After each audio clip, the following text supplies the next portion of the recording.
Today I'm going to be showing you how to make this waffle stitch crocheted scarf. There's a few things that you'll need to know before attempting this project. First, this project is not going to be for absolute beginners that have never crocheted before. This is for, yes, beginners that at least have a basic understanding of chain stitches, single crochet, and double crochet. Those are the three stitches that you'll be using in this. But yeah, this particular scarf, it is almost 8 feet long, and I used 4 skeins of this. I love this yarn by Hobby Lobby. Color that I used is, get without a reflection, 510 blue camo stripe, and this is what it looks like. I also used a size J 6mm crochet hook to do this. This scarf is 35 stitches wide. For this pattern you will need an odd number of stitches. You can make it any width that you want, you can make it any length that you want. For kids I would suggest doing maybe 20 stitches wide, but since I am a grown male I chose 35. And this scarf is kind of a yarn hog because this particular stitch, it is two-sided. And it is very dense, it's very thick, it's very plush. Basically, this particular stitch, it makes it so it's like almost a double layer of fabric as you crochet it. But yeah, without much further ado, let's get the tutorial started. To get started, I'm going to leave myself a rather long tail, and I'm going to create a slip knot and insert my hook into that. And I'm going to be doing a chainless foundation using double crochets. So I'm going to chain 3, I'm going to yarn over, and I'm going to go through this first chain right here. I'm going to go through there, yarn over and pull through, and I'm going to create the chain as I'm going and making the double crochets in the first row. So yarn over, make 1 chain, and then finish your double crochet as you normally would. Now to make your second stitch, yarn over, go through that first chain, or that 1 chain that you made at the bottom of that double crochet, go through that, make another chain, and then finish your double crochet as you normally would.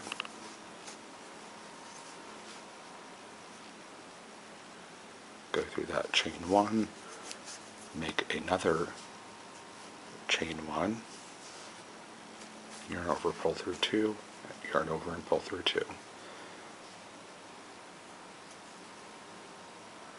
And make sure that you're grabbing the bottom 2 stitches there of that chain.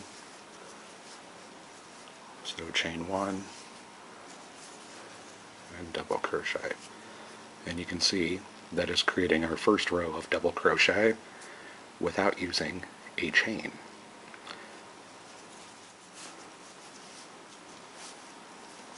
And this is 34.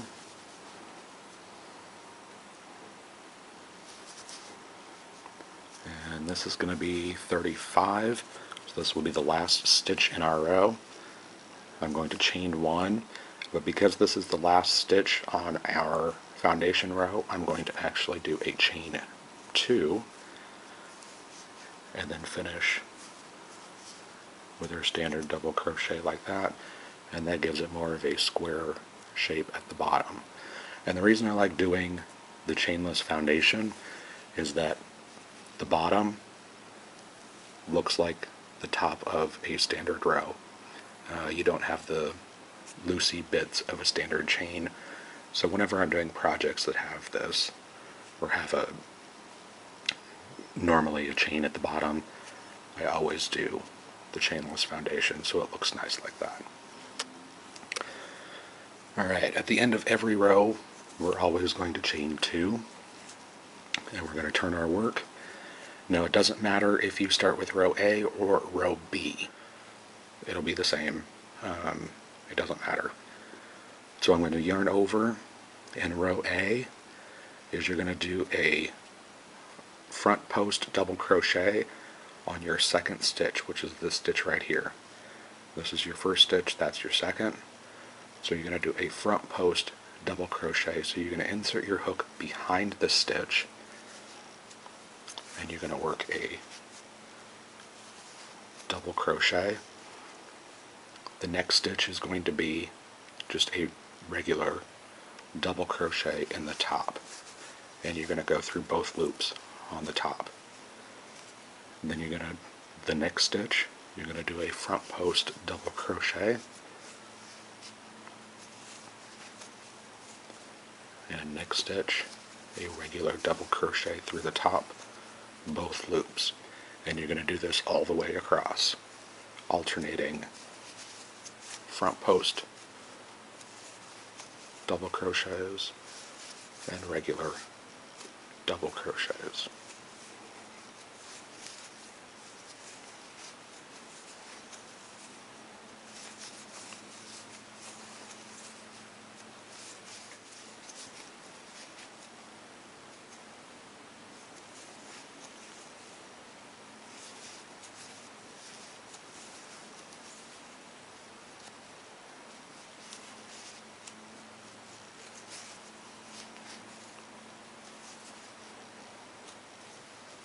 And then at the end, you always want to put a double crochet on top of your chain 2 from the previous row.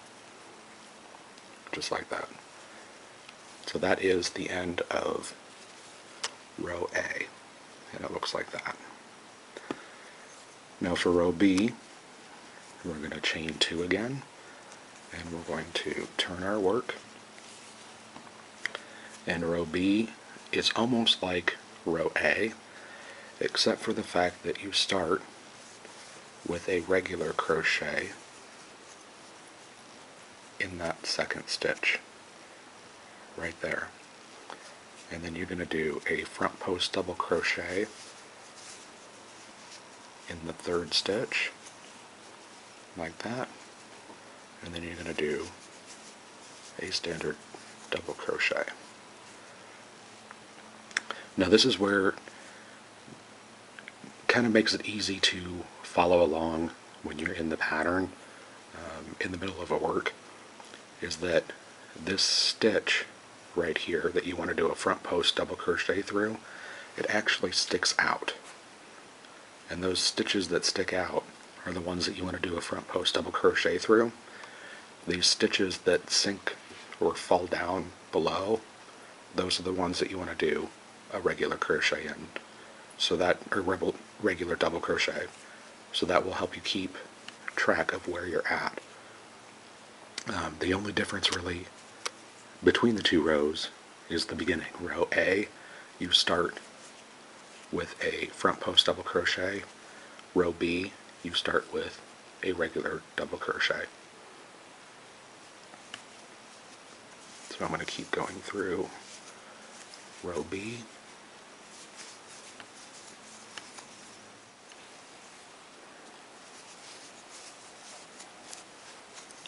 So now we're coming up at the end of row B.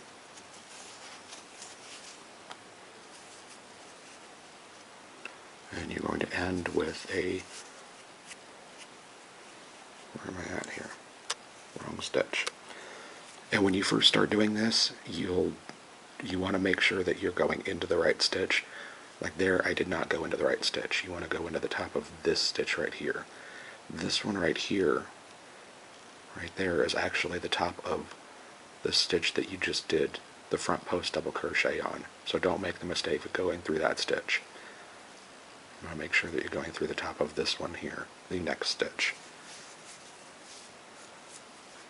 So the end of row B is going to be a double crochet, and then again a double crochet through the chain 2 from the previous row.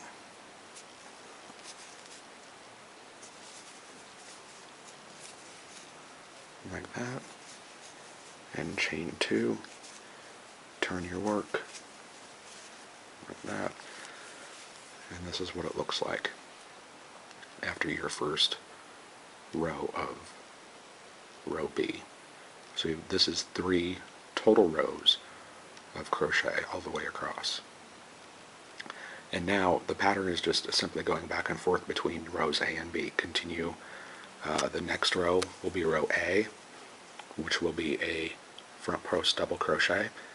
The next row will be row B, row A, row B, row B, or row A, row B, row A, row B, and just keep going back and forth until you get it to as long as you want. So I've gone ahead and repeated rows A and B all the way across, back and forth, until I've gotten to this. As you can see how many layers are here. There's 1, 2, 3, 4, 5, 6 layers here. We're gone ahead and worked through 3 complete skeins of yarn. And this scarf, as it sits right now, is 72 inches long. I like long scarves. You most certainly do not have to make it this long. 3 skeins will be plenty, especially if you don't make it as wide as I do. But since I like them wide and long, I'm using so many skeins of yarn.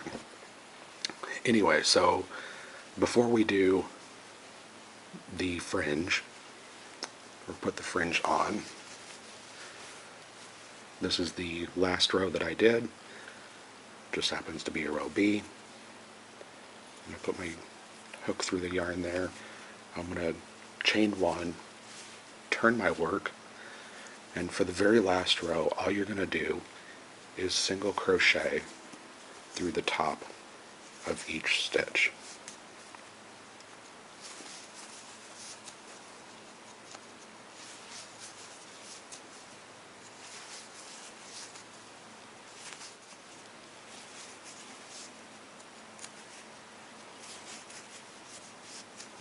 One more stitch to go.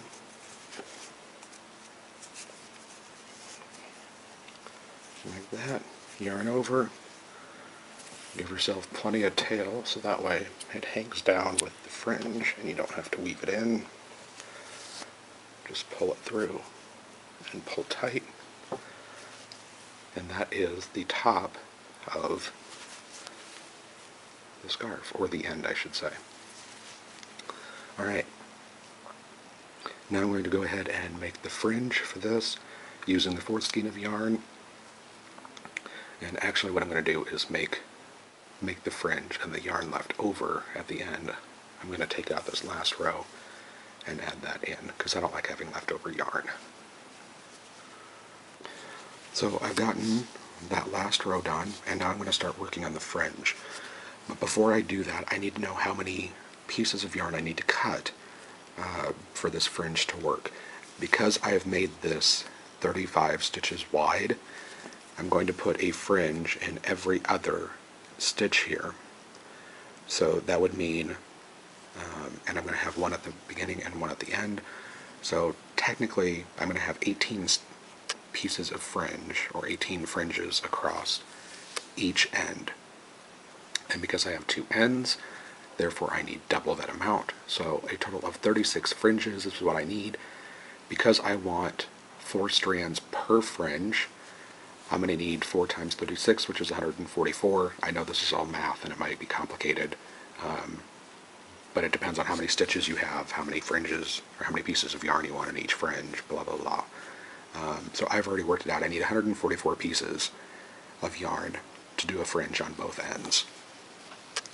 So I'm just taking a book here. This book happens to be 9 inches long, and I'm going to take my yarn and I'm going to hold it at the top like this. I'm just going to wrap around this book 144 times. Alright, so I have wrapped it 144 times around this book. Actually, there's maybe half a dozen more because I just want to make sure that I have enough. And all I'm going to do is take the yarn under, clip it off like that, and then right through the center here, of this book, I'm just going to cut all of these.